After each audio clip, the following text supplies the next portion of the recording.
The howling started at sundown, and Sable knew it meant the end of everything. She stood in the gallery above the throne hall of Carveth, hidden behind the stone lattice where servants watched ceremonies they were never meant to attend. Below her, 1,000 wolves filled the ancient hall, their voices rising and falling in ritual chant as torchlight painted the walls in shades of blood and gold. The binding rite. She should not have been there. She should have stayed in the apothecary where she belonged, grinding herbs and boiling tinctures for wolves who would never know her name. But Rannoch had promised her, had sworn on the marrow of his ancestors that the binding rite was a formality, a political performance, nothing more. "I will speak your name before the realm," he had told her 3 nights ago, his forehead pressed to hers in the darkness of the cellar where they always met. "When the elder asks me to choose, I will choose you. I do not care what the council wants. I do not care what they threaten. You are my bonded Sable. My wolf chose you before my mind even understood what was happening." She had believed every word. Now she crouched behind the lattice with her knees drawn to her chest, watching the man she loved stand rigid on the dais in ceremonial armor. His jaw was clenched so tight the muscle jumped beneath his skin. His hands hung at his sides like dead things. He looked wrong. Sable had spent 11 months memorizing every detail of Rannoch Ashbourne. The way he tilted his head when he was amused. The loose, predatory grace of his walk. The warmth that flooded his gaze whenever it found her across a crowded room. A private fire that burned for her alone. None of that was present now. He stood like a man carved from flint. His eyes held nothing. "The candidates will present themselves," the Grand Elder called, his voice echoing off the vaulted ceiling. 4 women ascended the dais steps.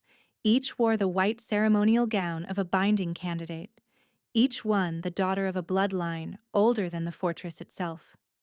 They moved with the practiced elegance of wolves raised to rule. But it was the 4th woman who silenced the hall, Vaelith Morghaven. Her hair fell past her waist in a cascade of pale copper, and her green eyes swept the assembled wolves with the calm confidence of someone who already knew the outcome. House Morghaven controlled the iron mines of the Western Reaches, commanded the largest standing army outside the Crown's forces, and had been positioning Vaelith for the king's side since she turned 16. Sable's fingers dug into the stone lattice until her knuckles went white. "Look at me," she willed him. "Just look up. You will remember the clearing by the river where your wolf recognized mine. You will remember the night you bit the inside of my wrist and told me the mark would bind us beyond death." Her wrist throbbed beneath the sleeve of her dress, a small crescent-shaped scar where his teeth had broken her skin during the full moon, sealing a bond that was supposed to be unbreakable. "Rannoch Ashbourne, Alpha King of Carveth, blood of the founding pack," the Grand Elder intoned. "The candidates stand before you. The realm awaits your word. Speak your chosen's name." The silence was suffocating. Sable stopped breathing. The scar burned white-hot against her pulse, and she pressed her other hand over it, willing the heat to reach him. Rannoch opened his mouth, and for one fleeting heartbeat something flickered in his eyes. A fracture in the blankness. A flash of confusion, of struggle, as if a man trapped underwater was clawing toward the surface. Then it vanished. "Vaelith," he said. His voice was flat, toneless, a dead man's voice speaking a living woman's name. "Vaelith Morghaven." The throne hall erupted. Wolves howled their approval. Nobles clasped hands. Warriors stamped their boots against the stone floor in thunderous applause. The Morghavens had won. The alliance was sealed. And in the gallery above, Sable felt the world crack beneath her. The mark on her wrist screamed with pain. Not the dull throb she had grown used to, but a searing, tearing agony, as if invisible jaws were ripping the scar from her flesh. She bit down on her own hand to keep from crying out, tasting blood as her teeth broke skin. Through the lattice, she watched Rannoch take Vaelith's hand. watched him press his lips to her knuckles in the ritual gesture of acceptance. Watched the copper-haired woman smile with the satisfaction of a hunter who had cornered her prey. Rannick's face showed nothing. No triumph, no tenderness, no regret, nothing at all. A sound escaped Sable's throat, not a sob. Something worse. A low, keening whimper that she did not recognize as her own voice. She had to leave. Now. Before the grief swallowed her whole. Before she did something desperate like throwing herself over the railing and demanding that he look at her. Really look at her. And explain how 11 months of whispered promises could end in a single dead-voiced word. Sable ran. The servants' corridors were deserted. She moved through them blind, one hand clamped over her burning wrist, the other braced against the wall. She reached her small chamber in the apothecary wing and began to pack. There was not much. A leather satchel of dried herbs, a change of clothes, the bone-handled knife her mother had left her. Her mother, Petra, had died 2 years ago in this very room, wasting away from a sickness no healer could name. In her final days, she had gripped Sable's hand with surprising strength and whispered words that made no sense at the time. When the truth finds you, do not be afraid of what you are. Promise me. Sable had promised without understanding. Now, standing in her dead mother's room with her world in ruins, the words returned like a ghost's breath on her neck. She pulled her cloak around her shoulders and moved to the window. The capital city of Ashenmere spread below her, bonfires blazing in celebration of the king's choice. No one would notice a servant girl slipping through the eastern gate. No one would care. "You swore to me," she whispered. "On the marrow of your ancestors. You swore." Then she turned away from the window and walked out of the only home she had ever known. She did not see the figure that appeared on the dais moments after she left. Did not see old Brennick, the king's first beta, seize Rannick by the shoulders and stare into those empty eyes with dawning horror. Did not hear Brennick's voice, low and urgent, cutting through the celebration. "Something is wrong with him. Look at his eyes. He has been dosed." And she did not hear the howl that split the night an hour later, when the compound finally burned through Rannick's blood, and the Alpha King woke from the fog with no memory of what he had done. A howl so raw, so wrecked, that wolves across Carveth stumbled in their tracks and whimpered without knowing why. By the time Rannick tore through the apothecary wing, her chamber was cold and empty. All that remained was the faint scent of juniper and grief. The months that followed were the longest of Sable's life. She traveled south, far beyond the borders of Carveth, into the scattered hill villages of Dunmara, where wolves were few and questions were fewer. She gave her name as Wren, called herself a war widow, and let the dark circles under her eyes tell whatever story people wanted to believe. The village of Greybeck took her in the way remote places absorb strays, slowly, without ceremony, but with a practical kindness that asked nothing in return except usefulness. Sable was useful. She knew herbs. She knew how to set a broken bone, how to ease a fever, how to brew a tea that soothed colicky infants and let exhausted mothers sleep. Within 2 months, she was the healer woman who lived in the old stone cottage at the edge of the birchwood. People came to her door with cuts and coughs and aching joints.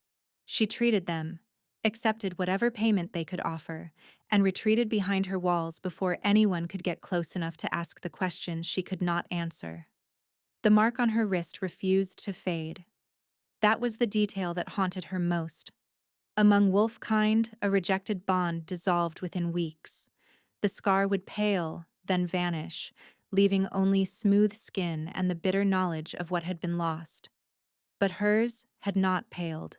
If anything, the crescent scar had darkened, deepening from silver to a bruised violet that pulsed with warmth she could not explain. It ached when the wind blew from the north. It throbbed during thunderstorms. And sometimes, before dawn, she would wake gasping from dreams that felt like someone else's, with the phantom sensation of hands searching for her in total darkness. She told herself it meant nothing. A bond could not survive a public binding to another. The old laws were clear, but her body disagreed. The other change was harder to deny. The nausea had started 2 weeks after her flight from Carveth. The tenderness followed. Then the exhaustion. The strange cravings. The way her sense of smell sharpened until she could identify individual herbs by scent from across a room. Sable had treated enough pregnant women to recognize the signs in herself. She was carrying Rannick's child. The realization had nearly undone her.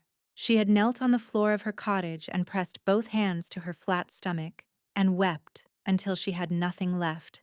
His child, growing inside her while he paraded another woman before the realm. His heir, forming in silence while the name Valeth Morghaven echoed through every hall in Carveth. She had considered whether to keep it. Not because she did not want the child, but because she was not sure she could survive raising a piece of him. Every kick would be a reminder. Every feature that resembled his would be a knife twisting in a wound that refused to close. But when she placed her hands on her belly and felt the first tentative flutter of movement, the decision was made. This child was hers.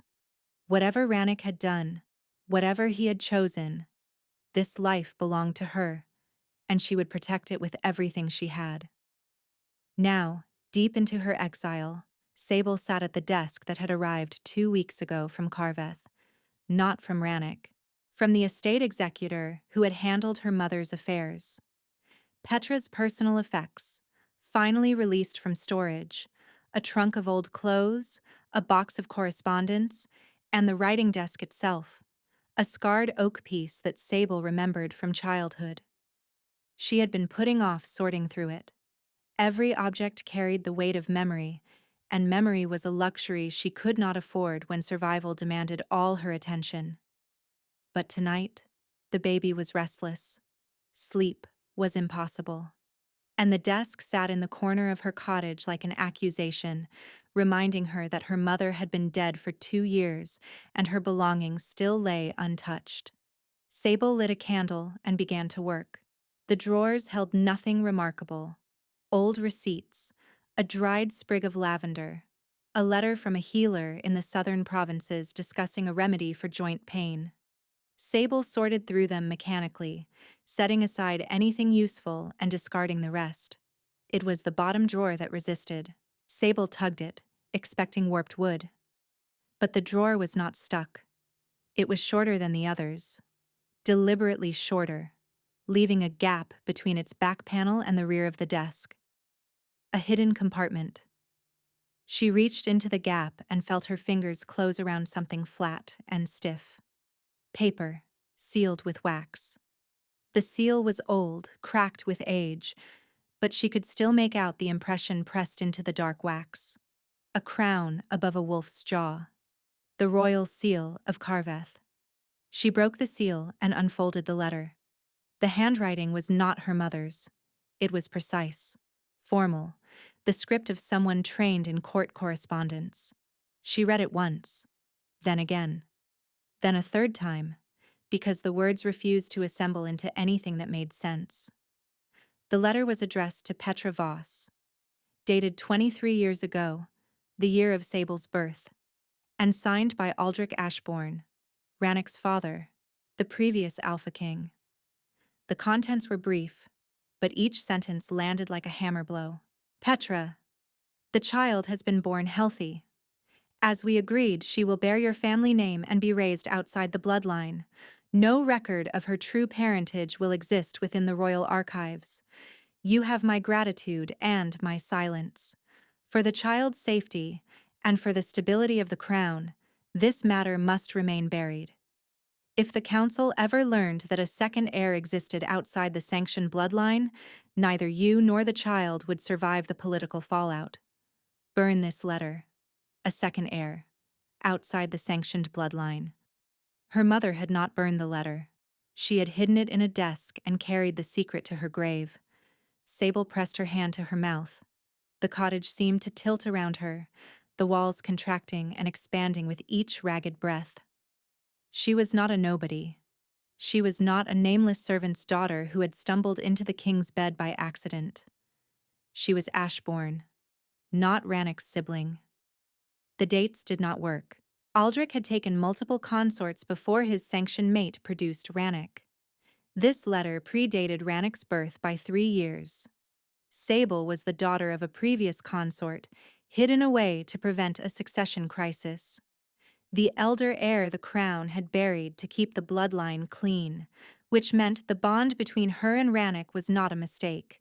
It was the truest bond the royal bloodline had produced in generations, two wolves of the same ancient blood recognizing each other across the lie that had separated them. And the Morghavens, the family that had stolen Rannoch's choice, had no idea what they had truly cost themselves. The child growing inside her was not the illegitimate child of a servant and a king. It was the heir of two royal bloodlines. The baby kicked hard against her ribs, as if punctuating the revelation. The mark on her wrist flared with sudden heat, and somewhere in the far north, she could have sworn she felt the echo of a heartbeat that was not her own. The traitor who brought the news was a squat, weathered man named Doric, who visited Greybeck every 6 weeks, with salt, iron nails, and gossip from the wider world. Sable normally avoided him, but this morning, 5 months pregnant and unable to sleep after 3 nights of burning dreams, she came to the village well for water and found herself caught in the current of his audience. Carveth is eating itself alive, Doric told the gathered villagers. The Alpha King has lost his mind. He has sent wolves to every province, every village, and every farmstead in the realm. He is searching for a woman, and he describes her only by a mark, a crescent scar on the inside of her wrist. Whoever finds her gets 15,000 gold. Sable's blood turned to ice. She pulled her sleeve down, covering the scar. But that is not the worst of it. The harvests are failing. Cattle have gone strange. Wolves in the border villages have started turning feral, attacking livestock, threatening travelers. The old wolves say it is punishment. When a true bond is severed, the land that belongs to that alpha suffers. The longer the separation lasts, the worse it becomes. The gathered villagers murmured uneasily. A woman named Fenna clutched her child closer. "How long can it last?" someone asked. Doric shrugged. "Until the bond is completed or until the alpha goes feral. And from what I have heard, the second option is growing more likely by the day." Back in her cottage, Sable pressed her palms against her eyes and tried to stop her hands from shaking. He was searching for her, tearing his kingdom apart to find her. And the land was dying because their bond was incomplete. But he had chosen Valeth. She had watched him do it, had watched his mouth form the name, had watched his hand take hers. Unless he had not been the one speaking. Unless the blankness she had seen in his eyes was not indifference but absence. A knock at her door. She grabbed the bone-handled knife. "Mistress Wren, my name is Brennick. I serve the Alpha King of Carveth. I am alone, and I am unarmed. I need to speak with you." She opened the door with the knife behind her back. Brennick looked older than she remembered. The deep lines bracketing his mouth had multiplied, and his gray hair was thinner, cropped close to the skull in the way of wolves who had stopped caring about appearance. He was wearing traveling clothes, not the formal Beta's uniform she remembered, and his boots were caked with weeks of road dust. When he saw her standing in the doorway with her pregnant belly straining against her dress, something in his weathered expression cracked. "Thank the old blood. You are alive. My name is Wren. I am a healer. You have the wrong cottage." His gaze dropped to her left wrist where her sleeve had ridden up, exposing the edge of the crescent scar. "You are Sable Voss. You bear the king's mark. And you carry his child." He met her eyes. "I traced your mother's estate records. The desk shipment to Greybeck led me here. My lady, may I come in? What I have to tell you cannot be spoken on a doorstep." She stepped aside. Brennick entered and his gaze snagged on the letter. on the broken royal seal. You found it, he said. Your mother's secret. You knew. I am one of 3 people alive who know the truth. Aldrich told me before he died. He made me swear to protect you from a distance. Brennick turned to face her. I failed. The moment Rannick's wolf recognized you as his bonded, the protection of anonymity was doomed. I should have told Rannick the truth before the Morghavens made their move. You mean the binding? When he chose Valeth? He did not choose her. The words hit her like a physical blow. She took a step backward, her shoulders striking the wall. The night of the binding rite, someone introduced a compound into Rannick's wine during the preparatory feast.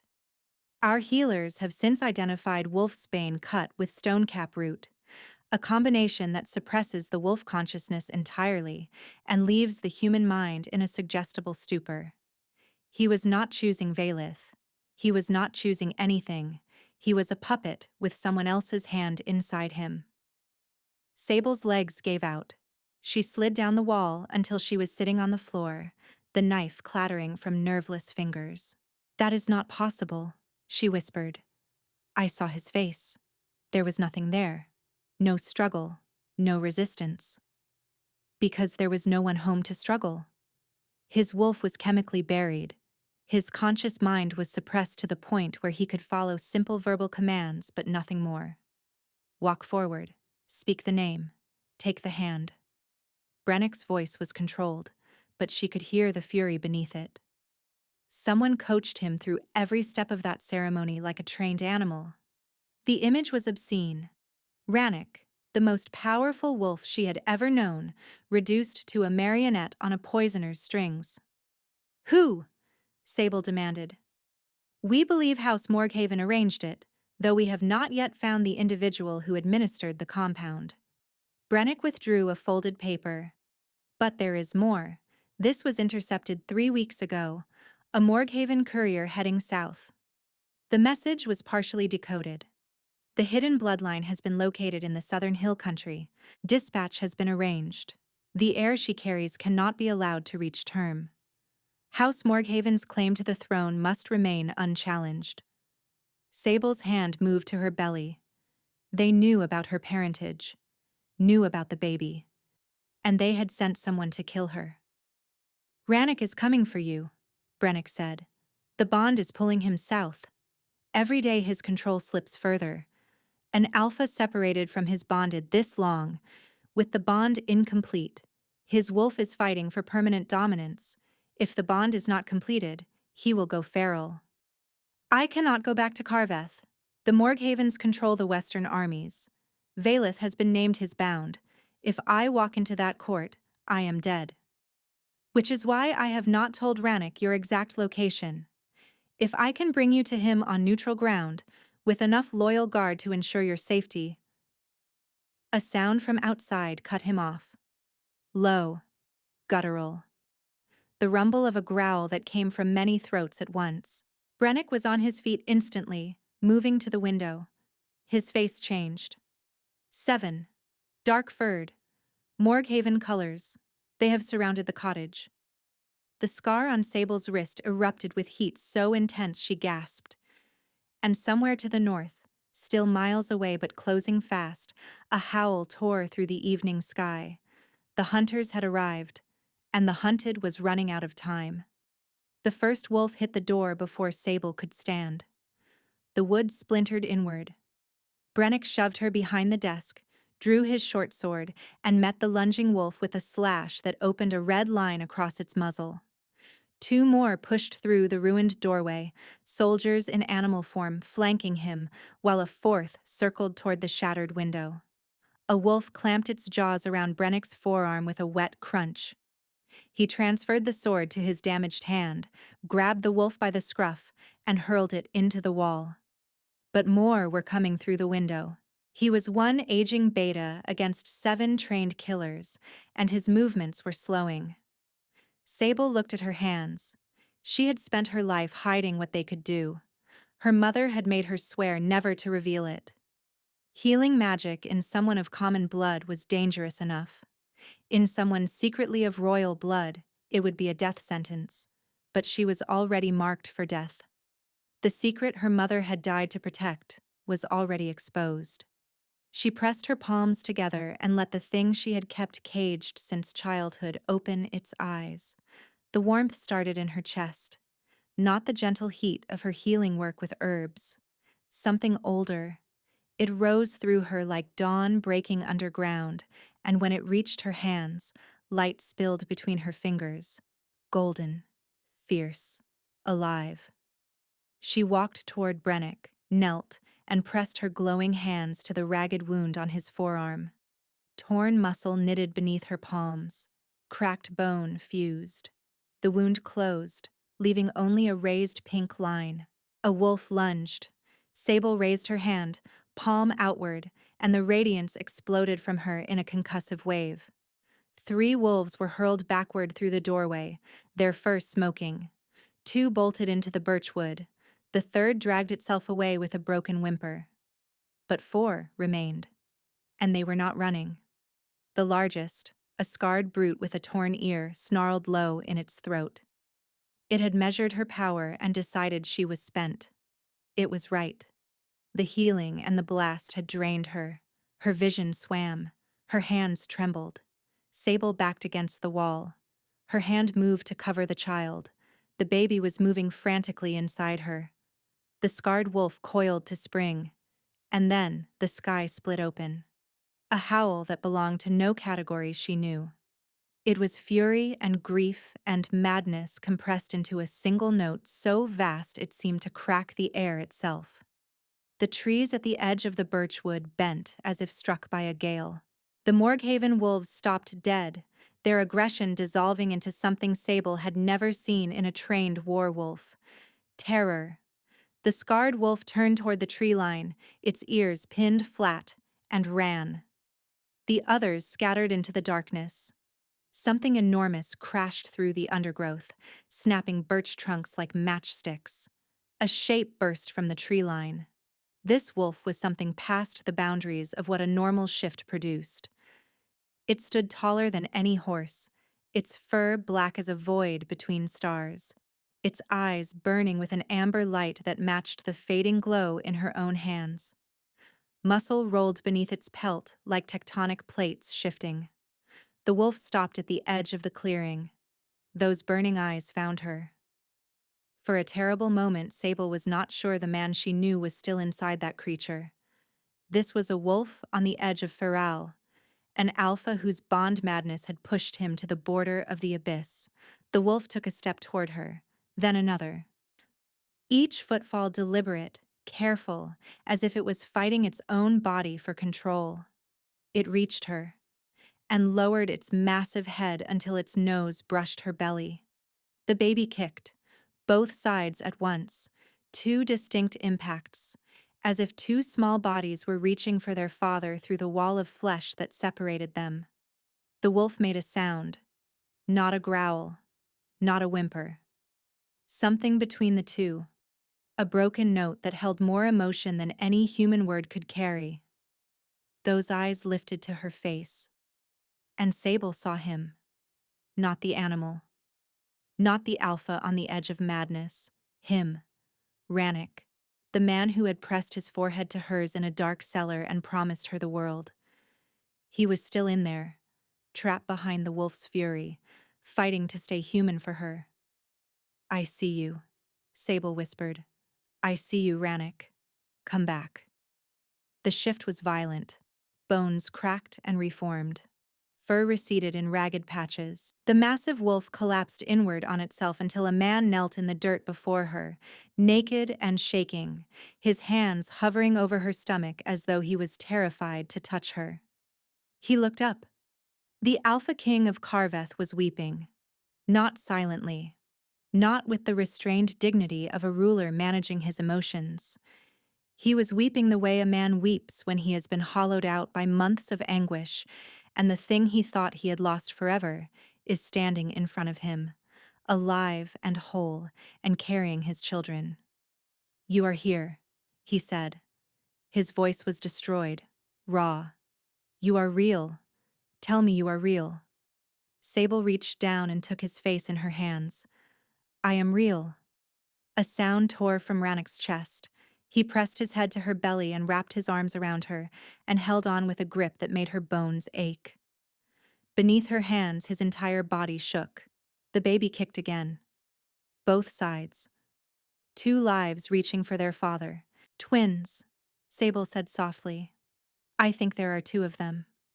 Rannoch made a sound that was half laugh, half sob. I searched everywhere. Every village, every forest. Every night I felt you through the mark. This faint pulse telling me you were alive. And every morning I woke not knowing if today was the day it would stop. She had felt it too. Every night. That searching presence pushing against her consciousness. She had told herself it was a phantom, a ghost of a dead bond. It had been him. Every single night. I thought you threw me away, she whispered. Rannoch flinched as though she had driven a blade between his ribs. I did not choose her. I did not choose anything. They took my will and used my body like a weapon against the only person I have ever loved. The word trembled between them. Loved. He had never said it aloud before. In all their months of stolen moments and whispered promises, he had said bonded, chosen, mine, but never the word itself. She was not ready to forgive. Not yet. The wound was too deep. The memory of his dead voice saying another woman's name too fresh, even with the knowledge that he had been drugged. But she was ready to listen. Get up, she said. We have a great deal to talk about. Brennick reported the Morghaven wolves had scattered. Rannoch asked if she would come with him. Not a command. A question, raw and open, from a king who understood that he had no right to ask anything of the woman he had failed. I will come, she said. But not as your prize, Rannoch. Not as something you found and reclaimed. I come as myself. And there are things you need to know about who I actually am. They rode north through the night. Rannoch lifted Sable onto the saddle before she could protest, then swung up behind her, his arms circling her waist, his chest solid against her back. My wolf needs you close, he said when she stiffened. The separation nearly killed us both. I cannot explain it in any way that does not sound like desperation, so I will be honest. If I cannot feel you against me right now, I do not think I can hold the animal back. His voice cracked on the last words, and Sable heard the truth beneath them. The feral edge she had seen in his wolf form was not a performance. Rannoch Ashbourne, the most feared alpha in 3 territories, was holding himself together with willpower and nothing else. She leaned back against him. The baby settled immediately, as if the proximity to its father was a sedative. For the first hour, neither of them spoke. The silence was not comfortable.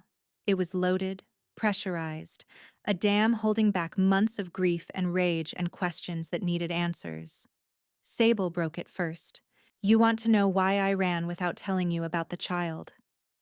I want to know everything. But yes, that is where the wound is deepest. When I stood in that gallery and watched you choose Valeth Morghaven, I thought, he was always going to do this. The promises were real in the moment, but when the moment of truth arrived, he chose power. He chose the copper-haired daughter of a great house over the nobody who mixed his headache tonics. She felt his chest shudder against her back. I stood in that gallery with your child growing inside me and thought, if I tell him about the baby now, it will look like a trap. A desperate servant trying to chain a king with a pregnancy. So I ran. Because running was the only option that left me any shred of dignity. Everything you just described was wrong, Rannoch said. Not because you are foolish, but because you were working with poisoned information. You watched a puppet, not a man. He paused. That is what the Morghaven stole from us. Not just the binding night. They stole your faith in me, and that is the crime I will never forgive them for. His hand found hers in the darkness and held it. I woke 3 days after the ceremony in a room I did not recognize, wearing clothes I did not remember putting on, with Vailith Morghaven sitting beside my bed telling me we were bound. I threw her out. Physically. She hit the corridor wall hard enough to crack the plaster, and I do not regret it for one heartbeat. The first thing I did was run to your room. Your things were gone. The room smelled like juniper and that soap you make from goat's milk, and I stood in that empty room and I fell apart in a way I did not know I was capable of. His voice had gone hoarse, stripped of authority and armor. I have barely slept. I have barely eaten. My council thinks I am mad. Half my lords have withdrawn their support. Brennick has been holding the kingdom together while I tore apart every corner of the realm looking for a scent trail that was months cold. Sable's throat tightened. The land is suffering. The crops. The feral wolves. Doric the traitor said, "The land suffers because I suffer. Because the bond was sealed but never completed. And my wolf has been screaming for its mate every moment of every day since you left. An alpha's bond is tied to the territory. When the bond bleeds, the land bleeds with it." The weight of that settled over her like snowfall. An entire kingdom suffering because she and Rannick were apart. "There is something else you need to know," Sable said. "Something that changes everything." She told him about the letter, his father's handwriting, the hidden heir, the second bloodline, the secret that Petra Voss had carried to her grave and hidden in a desk drawer because she could not bring herself to destroy it. "My father," he said at last, and the word carried a weight she had never heard from him before. "My father knew. He knew about you, about your mother, about the bloodline, and he buried it. To protect the succession, to protect me, according to the letter. To protect himself. He was afraid. A second heir, older than me, born outside the sanctioned line. If the council had learned of your existence, it would have fractured the kingdom. He chose stability over truth." "And your mother?" "My mother died when I was 7. I do not know if she knew." Rannick's hand moved to her belly. "But it does not matter. What matters is what this means now. You are not just my bonded Sable. You are Ashborn by blood, the elder line, and the children you carry are the legitimate heirs of both branches of the royal house." "The Morghavens know," Sable said. "The intercepted message Brennick showed me. They know about my parentage. That is why they want me dead. Not just because I am your bonded. Because I am a rival claimed to the throne." When he spoke again, his voice had shifted. No longer the man confessing his grief. This was the Alpha King, cold and calculating and certain. "They drugged me to steal my choice. They sent assassins after my bonded and my unborn children. And they have been conspiring to erase a legitimate heir of the Ashaborn line. When we reach Carveth, they will answer for every one of those crimes." She studied his face. In the moonlight, the shadows beneath his eyes were deep as bruises. His cheekbones were sharper than she remembered. Months of anguish had carved him down to something lean and dangerous. The amber eyes burned with the conviction she could feel through their link. "You said when we reach Carveth," she said. "But the Morghavens have the Western armies. Vailith has been named your bound. Walking into that court puts a target on my back." "The target is already on your back. It has been since the night you fled. The only question is whether you face it alone or with me beside you." He cupped her face with one hand, his thumb tracing the line of her jaw. "I failed you once, Sable. I will die before I fail you again." She believed him, not because the bond told her to, because she had spent months watching the scar on her wrist burn with the evidence of his searching, and she understood now that a man who tears his kingdom apart to find you is not a man who will ever willingly let you go. "Together, then," she said. They reached the borders of Carveth at dawn. The capital city of Ashenmere rose from the northern plains like a crown of stone and iron. Then she saw the smoke. and the wrong banner above the main gate. Not the Black Wolf of Ashbourne, but a silver serpent coiled around a sword. Morghaven colors. A scout came galloping. Lord Morghaven declared himself regent at midnight. He claims you have abandoned the throne. They have taken prisoners, 41 wolves who refused to bend. He says they will be executed at midday. Among them is the old healer, Bettany. Bettany. Who had taught Sable which herbs to pick and which to avoid? Who had covered for her absences? Who had looked at the scar on Sable's wrist one morning and said nothing except, "Be careful, child. Kings make promises the crown will not let them keep." "We have to save them," Sable said. Rannoch looked at her for a long moment. Something passed across his face, not frustration, not condescension. Pride. "My queen," he murmured. He turned to the assembled wolves behind them. Hundreds of loyalists who had followed their alpha south on instinct and north again on faith. "The Morghavens believe they have won. They sit in our halls and wear our crown and call themselves rulers of a kingdom they poisoned from within." His voice carried across the ranks like a war drum. "They are wrong. Today we take back what is ours.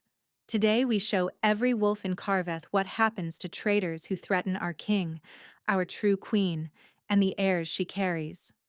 The howl that rose from the assembled wolves shook the earth, and at the front of that army, the Alpha King rode toward the city that had been stolen from him. The outer walls fell within the hour.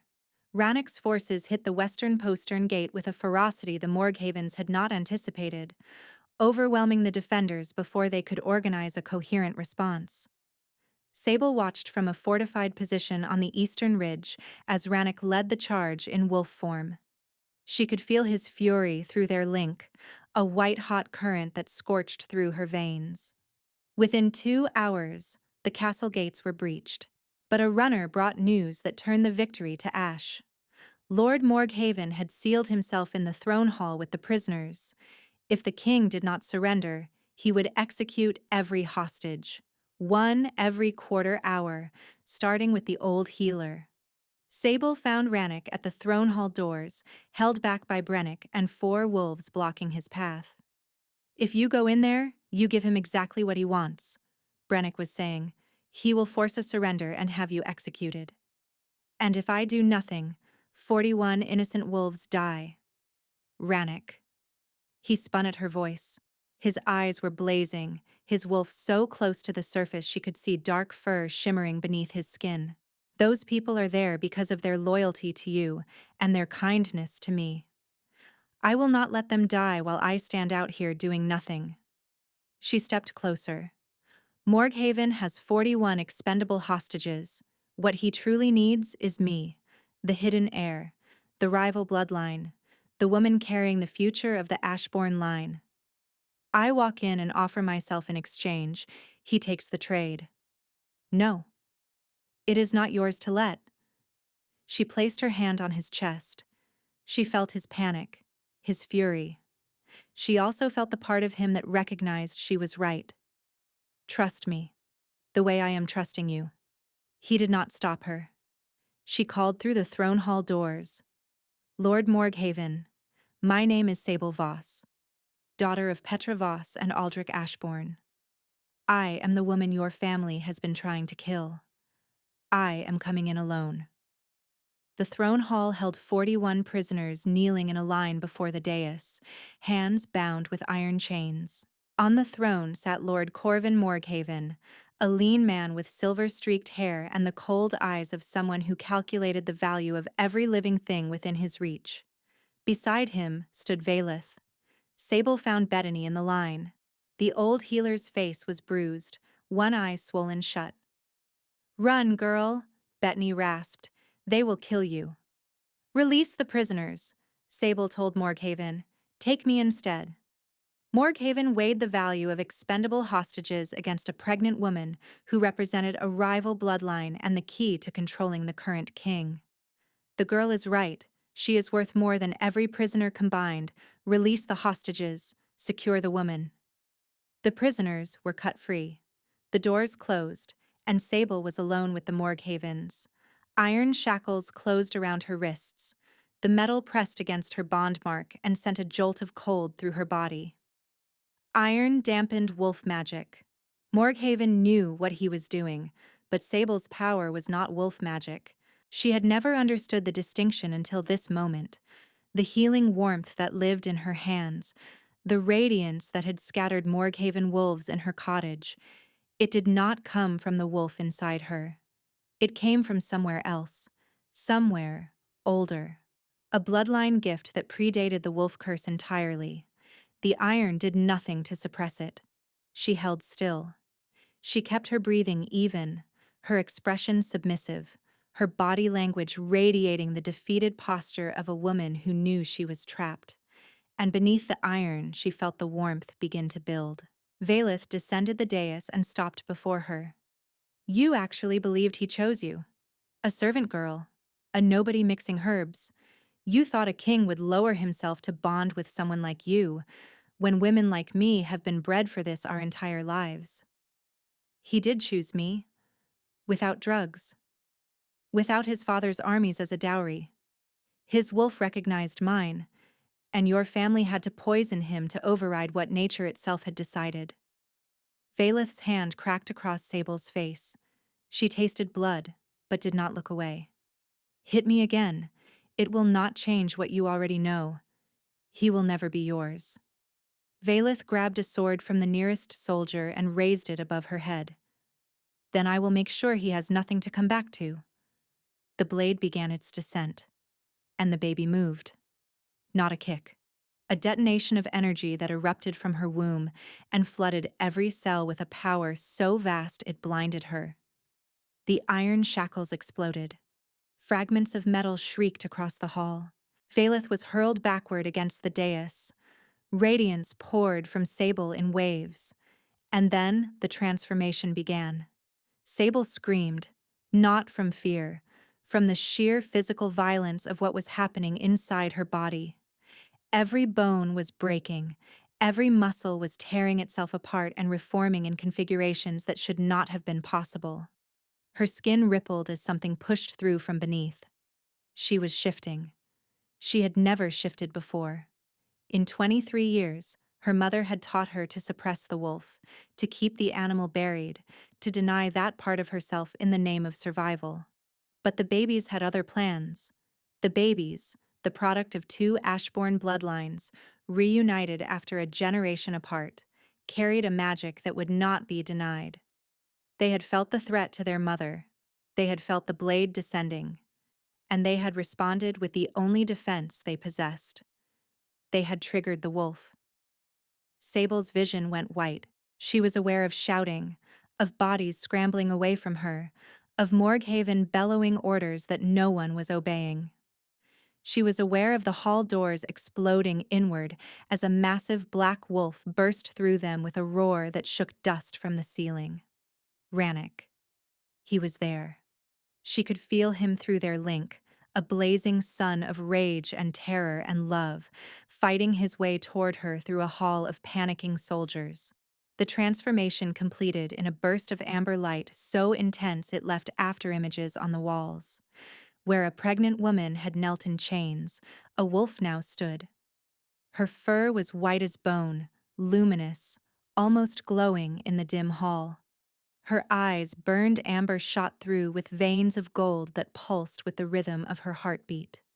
She was not as large as Rannick's massive form, but she radiated a power that made every wolf in the room, including the Morghaven soldiers, lower their heads in reflexive submission. Lord Corvin Morghaven descended from the throne with a wolfsbane-coated blade leveled at her chest. Abomination! Whatever you are no natural wolf. Sable lunged. Her jaws closed around the blade itself and wrenched it from his grip. Then she pinned him to the floor with one massive paw on his chest. Morghaven stared up at her with pure, absolute terror. Across the hall, Rannick's black wolf tore through the last soldiers foolish enough to resist. Valeth was screaming from behind a pillar. Sable shifted back. She stood barefoot on the cold stone, one hand resting where the twins still moved, unharmed. You drugged my bonded, she said, her voice carrying the dual resonance of human and wolf. You stole his will. You sent assassins to murder me and the children I carry. You tried to erase a bloodline that has as much right to this throne as any in Carveth. She leaned closer. And you failed. Rannoch shifted beside her, human again. He reached for her hand and held it. Lord Corvin Morghaven, Valeth Morghaven, you are charged with treason against the crown, the drugging and manipulation of the Alpha King, the attempted murder of the true queen and the royal heirs, and conspiracy to eliminate a legitimate Ashbourne bloodline. She is no queen, Valeth spat. You chose me, before the entire realm. A puppet spoke your name. The binding is void. It was always void. Around them, loyalist wolves secured the hall. The coup was over. But the most important moment had not yet arrived. The throne hall emptied slowly. Prisoners were reunited with families who wept in the corridors. Healers moved through the castle tending the wounded. Sable stood at the center of the hall where she had nearly died, watching it all with a stillness that surprised her. The transformation had burned away something that had been clouding her vision for years. Fear, perhaps, or the habit of making herself small, of dimming herself to fit into spaces that were never meant to contain what she truly was. She was done being small. Rannoch had not left her side. He stood beside her with his hand resting on the small of her back, and every few minutes his fingers would press against her spine, a tactile reassurance that she was still there, still solid, still real. There is one more thing that must happen, he said, before the kingdom can heal, before the land can recover. Sable knew what he meant. The bond was sealed on her side. His teeth had marked her wrist months ago. But his side remained unclaimed. The circuit had only one terminal. It needed two. He tilted his head, baring the left side of his throat. The gesture was ancient, absolute. A wolf offering the most vulnerable part of its body to its mate. Claim me, Sable. Not because I am asking, not because the kingdom needs it, but because you choose me the way I chose you, freely, with no poison and no politics between us. She looked at the man before her, the Alpha King of Carveth, who commanded armies and made lesser wolves bow with a glance. He was offering her his throat, his vulnerability, his complete surrender. She understood now that none of what she had witnessed at the binding had been real. And when he woke, he had torn his kingdom apart to find her. Not because she was useful, not because she was secretly royal, not because she carried his heirs. He had searched before he knew any of those things. He had searched because a world without her in it was a world he refused to accept. I choose you, Sable said. I chose you in the cellar when you kissed me for the first time, and your hands were shaking. I chose you in my exile when I could have let the bond die and started over. I chose you in that cottage when I could have run, and instead, I stayed to fight. She stepped closer, placing her hands on his chest. I choose you now. Not the crown, not the throne, not the Ashaborn name. You, Rannoch, the man who shakes when he touches me, the wolf who howled for months because his mate was gone. She rose on her toes, her lips finding the place where his neck met his shoulder. She could feel his pulse hammering beneath the skin, rapid and urgent, a drumbeat that resonated through their link and made her own heart race in answer. Her wolf rose inside her, guiding her instincts with an ancient certainty that required no thought. She bit down. The bond detonated. It was an explosion, a supernova of shared consciousness that obliterated the boundaries between them and rebuilt them into something new. Sable felt Rannoch's memories pour into her. She saw the binding through his eyes, the cup of wine pressed into his hand by a servant he did not recognize, the first wave of fog rolling through his mind, the sudden disconnection from his wolf that felt like having a limb amputated without warning. She felt his wolf screaming inside the chemical cage, howling for her with an anguish that would have shattered stone. She saw him 3 days later, waking with Valeth beside the bed. She felt his confusion, then the horror, then the moment he reached for the bond and found it stretched thin and screaming across a distance it should never have had to span. She felt him run to the apothecary wing and find the room empty. She felt the collapse inside his chest. She felt the months of searching, the sleepless nights, the maps covered in marks and crossed-out coordinates, the reports that said nothing, no trace, no trail, no sign. His wolf clawing for control, the animal logic that said the only solution was to run and never stop running until it found her.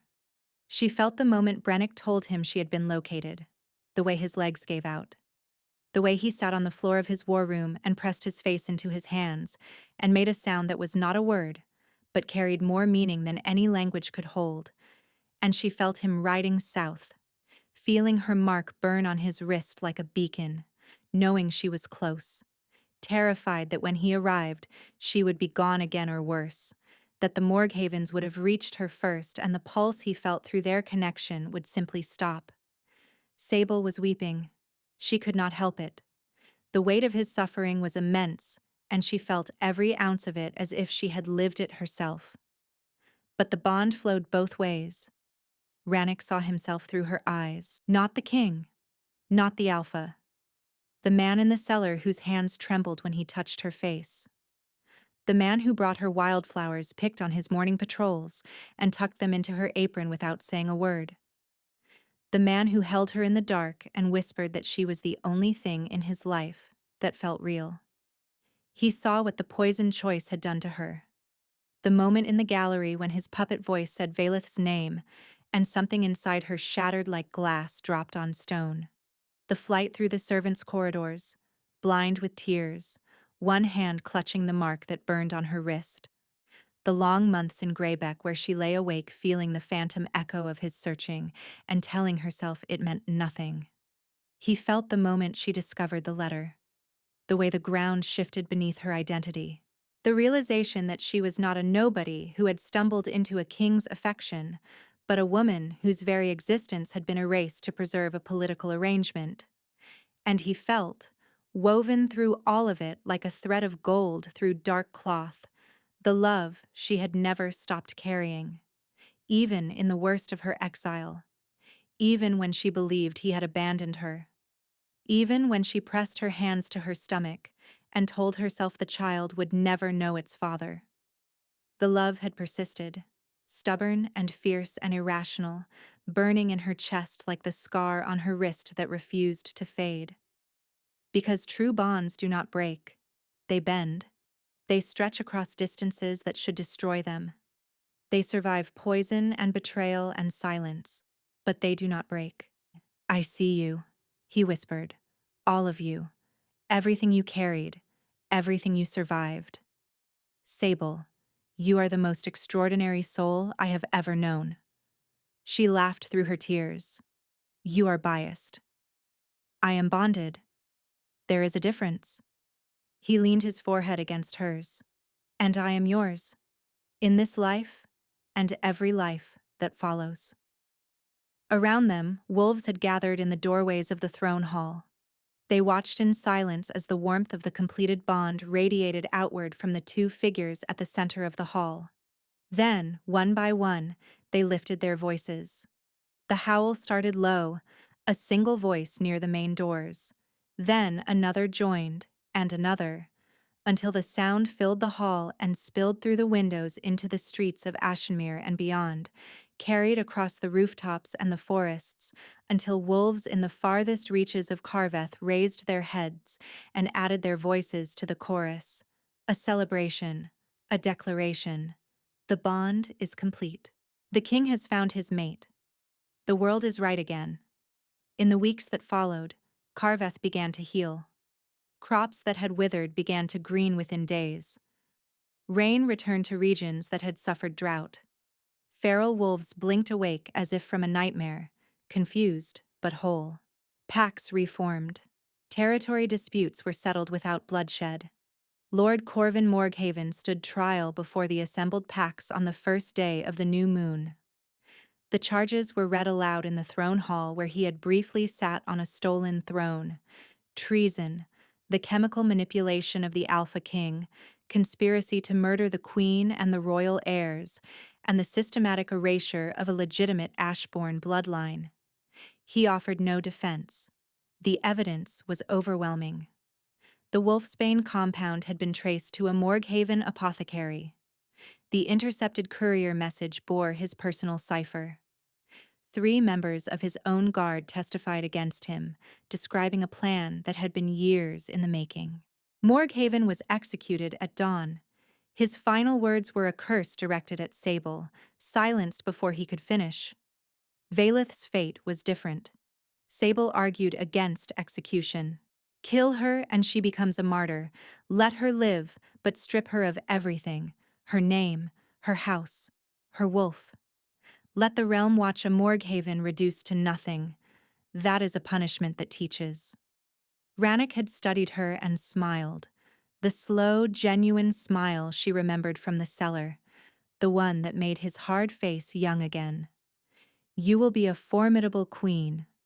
Valeth was exiled to the salt flats of the southern wastes, stripped of her family name and her ability to shift, condemned to live out her days in the barren landscape she had once mocked as beneath her notice. She left Ashenmere in a cart with no escort, her copper hair shorn to the scalp, her green eyes empty of everything except the dull recognition that she had lost. Sable watched her go from the castle wall and felt nothing, not satisfaction, not pity, only the quiet certainty that justice had been served and the page had been turned. The truth of Sable's parentage was revealed to the realm in a formal ceremony that Brennick orchestrated with the precision of a man who had been preparing for this moment since the day Aldrich Ashbourne first confessed the secret. The letter was read aloud. The bloodline was confirmed by the kingdom's oldest lore keepers, who declared the bond between Sable and Rannoch the strongest true mate pairing in 5 generations. The people's reaction surprised Sable. She had expected resistance, suspicion, the uncomfortable silence of a kingdom being asked to accept a servant as their queen. Instead, she found acceptance. The wolves of Carveth could feel the completed bond radiating from their alpha and his mate. They could sense the rightness of it in their bones, a resonance that went deeper than politics or bloodlines. This was fate, and even wolves who had supported the Morghavens found themselves unable to argue with what their instincts told them. On a warm evening in late autumn, 16 weeks after the battle for Ashenmere, Sable went into labor. Old Bettany arrived within minutes, her sharp tongue intact. "Put her down and get out of my way," Bettany told the Alpha King without a trace of deference. "You have done your part. This is my domain now." Rannoch did not leave. He sat behind Sable on the bed, her back against his chest, his hands in hers, anchoring her through contractions that made her vision blur and her wolf howl inside her chest. The first child came as the sun dipped below the horizon. A girl, small but fierce, with a cap of dark hair and eyes that flickered amber from the moment they opened.